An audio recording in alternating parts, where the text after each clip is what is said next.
My co-panelists have actually raised a number of these issues. I'll just take two critical points. You actually mentioned in the last speaker issue of integration with the global value chain.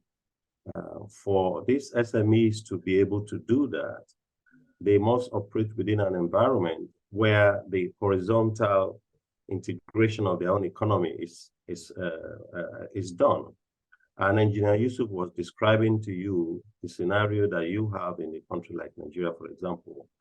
What do I mean by horizontal integration? You first of all have to provide your own ecosystem, a situation where companies can easily find information, where they can easily find, parts and accessories from their, local environment.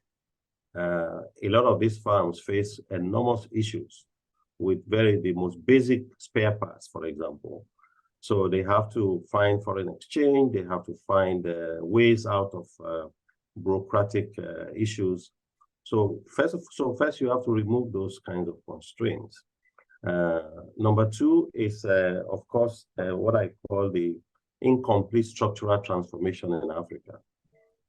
You will find that someone was mentioning earlier that we still haven't completed that structural transformation.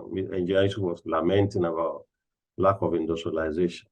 When you look at the figures, it's only within the low-income countries of Africa that you still find agricultural contribution to GDP above 10%.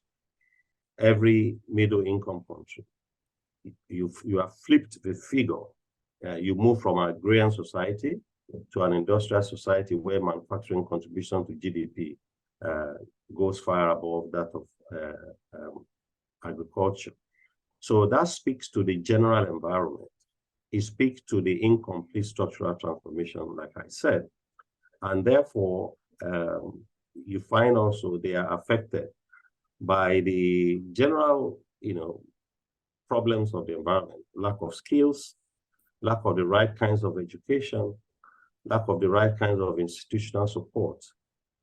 Africans were building research and development R&D institutions in the 70s, in the 80s. When you look around today, you don't find any of them contributing anything to companies like Mr. Yusuf. They cannot find any of these ones contributing. So we're mimicking what Europe was doing. But what we should have been doing was to support farm-level production. The question you raised was about barriers to innovation. We first of all have to address the barriers to production. Most of these small and medium enterprises are not even efficiently producing. So innovation is several levels ahead. So I believe that as we pursue the AfCFTA, we need to trade more among ourselves for companies to begin learning to produce, learning to compete, and learning to export within the African environment, and before they can actually dream of joining the global value chain like you were asking. Thank you.